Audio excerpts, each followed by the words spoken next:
Hi,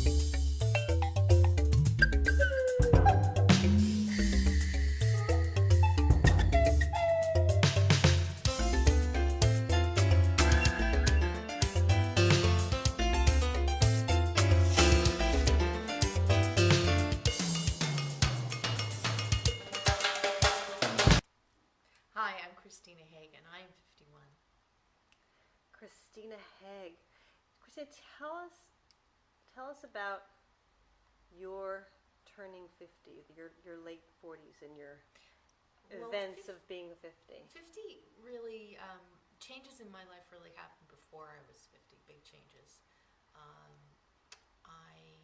in my early 40s, I had an idea to write a book, and I had always been an actress, and it was really stepping out of my safe zone to do this. I've been an actress since I was 18 professionally, and it really it took a great deal of faith to do that. I also had a health scare when I was 43, 44, cancer diagnosis, and that changed my life quite a bit. Um, How does the cancer diagnosis change you? I mean, everyone has a different story when that happens, but how did that Everyone change does have for a you? different story. I think for me, it really put in perspective with whatever time I would have, what I wanted to do with it. And I had procrastinated a lot on this book before, and the desire to tell the story that I wanted to tell became very strong. It was, and it just, any fear that I had about doing it, um, the cancer diagnosis and the experience in going through treatment gave me a lot of courage that I drew on. Talk a minute with us about being an actress and then hitting 40. What happens there? Because I say in my book that in Hollywood, Yeah. 30 is the original 80, and Well, your book, that part of your book really resonated for me. I worked in my 30s in Hollywood and in my early 40s, but there was a point where it was just the roles changed. They weren't as interesting, um, and I was it.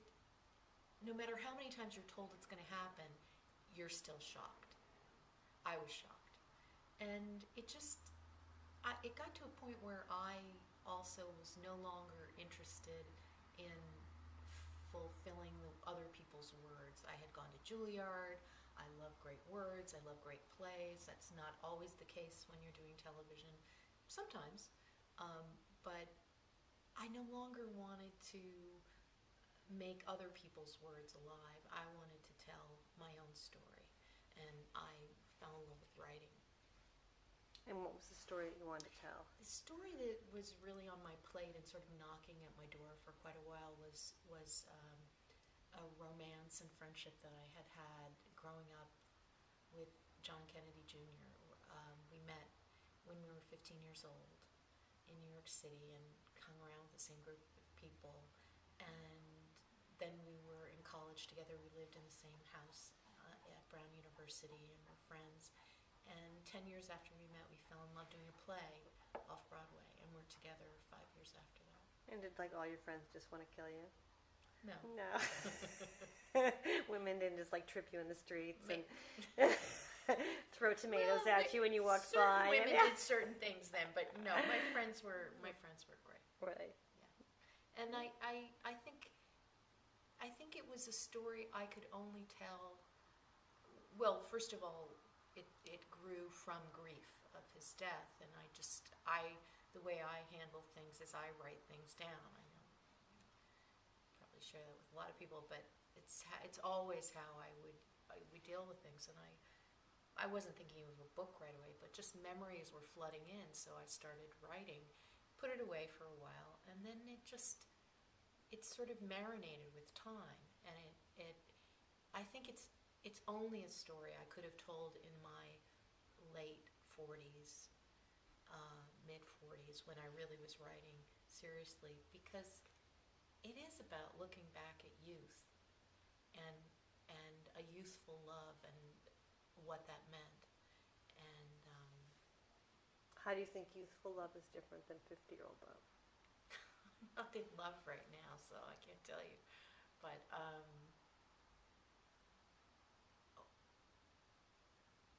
I I felt like when I wrote it, it all came back.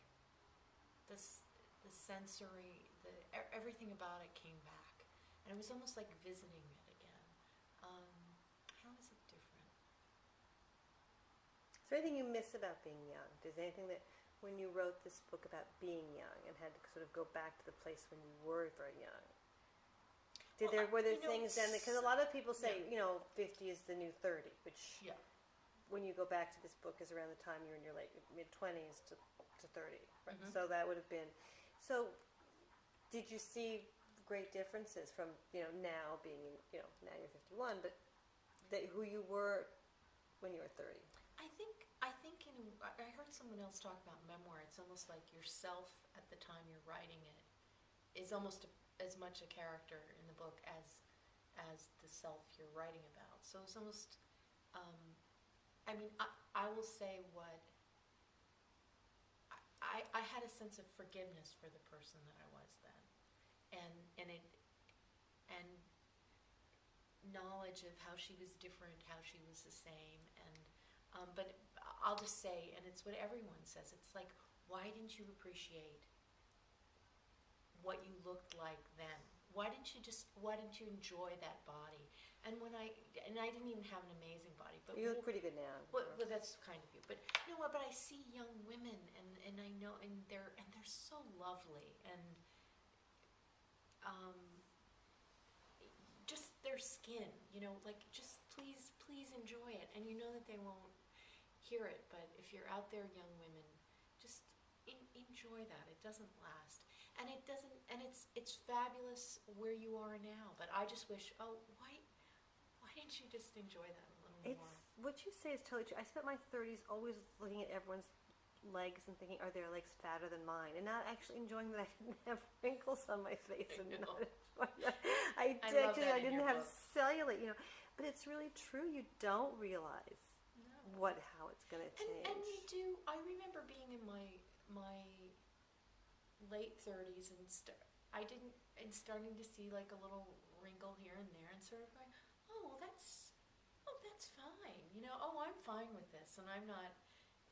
But then there were other ones that it's taken longer to be okay with. But aside from enjoying what you've got now, what advice would you give 50-year-old women who, you've reinvented yourself with your book. Yes. Let's see your book. Let's give it my book. Come to the Edge. Come to the Edge. A love story. CHRISTINA HAAG, a wonderful book. I've read this book, and a New York Times Bestseller. Very cool cover with. Okay, well, I'm jealous, but anyway, go on. But so, give us some advice. Well, moisturize. I was thinking of something I read. Audrey Hepburn. I read this. I think it was in a book by Pamela Keogh. That Audrey Hepburn every morning would wake up and tell herself she forgave herself before the day began. And I'm going to try and do that. I think that's a great piece of advice.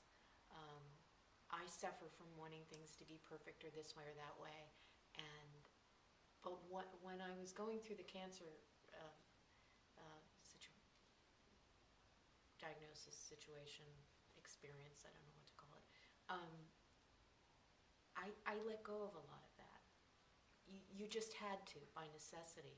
And I think forgiving yourself before the day begins is a great thing to do. I like that. Yeah. Thank you. I wonder what Audrey Hepburn was forgiving herself for. We all have our stuff. I know. We all have our stuff. Well, thank you. Well, you have written a wonderful book.